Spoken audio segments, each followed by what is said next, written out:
ilahe illallah, la ilahe illallah, Muhammed Resulullah aleyhi salatullah. Babadan saymazlardı, baba kabullenmezdi onu. Allah Resulü sallallahu aleyhi ve sellem 4 kız babasıydı. 4 kızı yaşayınca Resulullah dedi ki ben kızlar babasıyım dedi. Ezilenin yanında durmuş Resulullah. Hadisi şeriftir. Ben kızlar babasıyım dedi. Kızların babası benim. Medine'de bir adam peygamberle oturuyordu. Efendimiz mescidin toprağında otururken adamın bir oğlu geldi. 4-5 yaşlarında. Dünyalar tatlısı.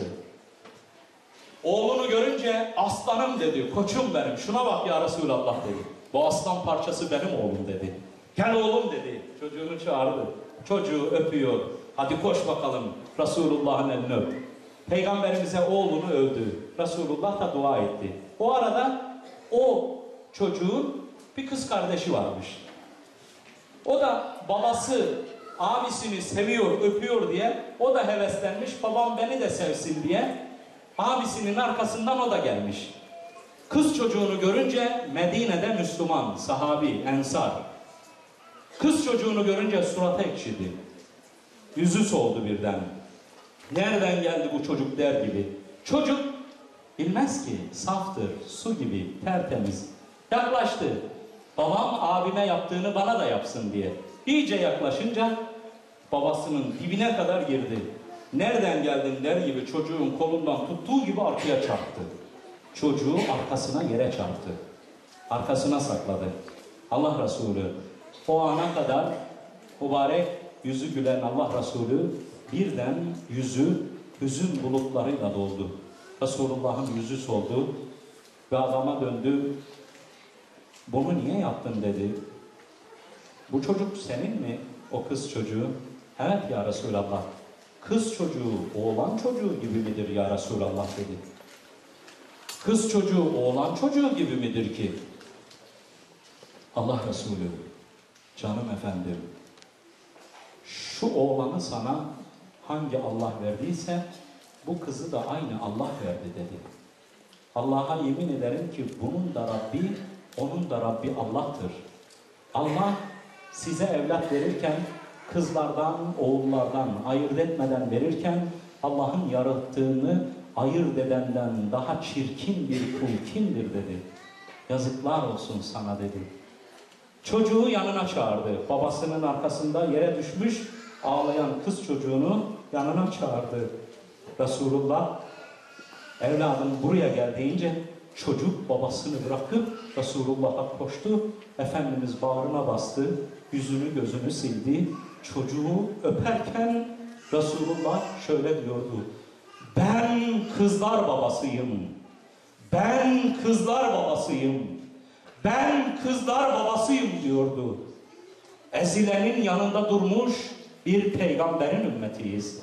Arap cehaleti, o günkü müşrik zihniyet insanları öyle zehirlemiş ki Müslüman henüz peygamberden bunu şimdi öğrenecek. Sahabe Efendimiz yaptığı hataları peygamberden görerek terk etmiş. Allah Resulü sallallahu aleyhi ve sellem kainatın sultanı, ezilenden yana olmuş. Dünya şu anda Filistin'i eziyor. Bilir misiniz neresidir İdlib? Neresidir siz gördünüz mü Tikrit'i? Yaktılar, yıktılar Telaferi. Siz Urumçi'nin dağlarından kaç tane ezbere bilirsiniz? Siz Vedona'yı bilir misiniz? Grozny'yi bilir misiniz? Caharkale'ye Grozny dedi Ruslar. Sen de Grozny dedin. O bizim Caharkale'mizdir. Sen Doğu Türkistan'ın adını şu kurban kampanyalarında haritaya bile koyamadın. Anlıyor musun beni? Şapkanızı alın ve önünüze başınızı koyun. Çin güçlü bir devlet diye, Çin bu devrin firavunudur diye şu kurban kampanyalarına ne Kızılay ne Diyanet, ne Milli Görüş ne TİKA koyamadınız şuraya. Ümmetin yetimleri ensesine her gün 3-5 kurşun sıkılarak öldürülen Doğu Türkistan senin amcanın çocuğudur. İki kardeşten biri binmiş atına bu tarafa doğru gelmiş. Biri demiş ki ben baba yurdunu terk edemem demiş. Birine Alparslan demişsiniz, öbürünün adını bile öğrenememişsiniz. Şimdi onlar orada bekliyorlar. Kardeşlerimiz var diye dünyada. Biz Afrika'nın simsiyah zenci çocuklarına et götürdük. Amcamızın çocuğuna götüremedik henüz. Yasaktır diye, Çin sokmuyor diye. Dünyayı ayağa kaldıramadık. Siz kimsiniz? Müslümanları nasıl öldürürsünüz? Müslümanlara yapılan bu zulme karşı niçin sessiz duruyorsunuz diyemedik. Kardeşliğin hakkını veremedik. Biz kardeşlik hukukunun gereğini yerine getiremedik. Bir duvarın tuğlaları gibi olun demişti Resulullah. Bir duvarın tuğlaları olamadık ya Resulullah. Bir vücudun azaları gibi olun demişti. Biz yedik. Şişinceye kadar yedik. Sonra çabuk eritsin diye soda içtik üstüne ya Muhammed. Kardeşimiz aç öldürülürken biz 10 çeşit yemekli sofralarda tıksırıncaya kadar yedik. Biz bir vücudun azaları gibi olamadık ya Resulallah. Siz sahi bilir misiniz Patani nereye düşer? Myanmar'da daha geçen ay annesinin gözünün önünde yanan ateşin içine çocuğunu attılar. Pişirdiler, canlı çocuğu öldürüp pişirdiler, etini anasına yedirdiler. Çıldıran bu annenin aklını oynatıp Myanmar'ın dağlarında çılgınca intihar eden bu kadının hesabını bizden soracak Allah. Kıldığınızda namaz mı diyecek zannediyorsunuz? Evet, namaz kıldık. Bu değildi ki derse Allah.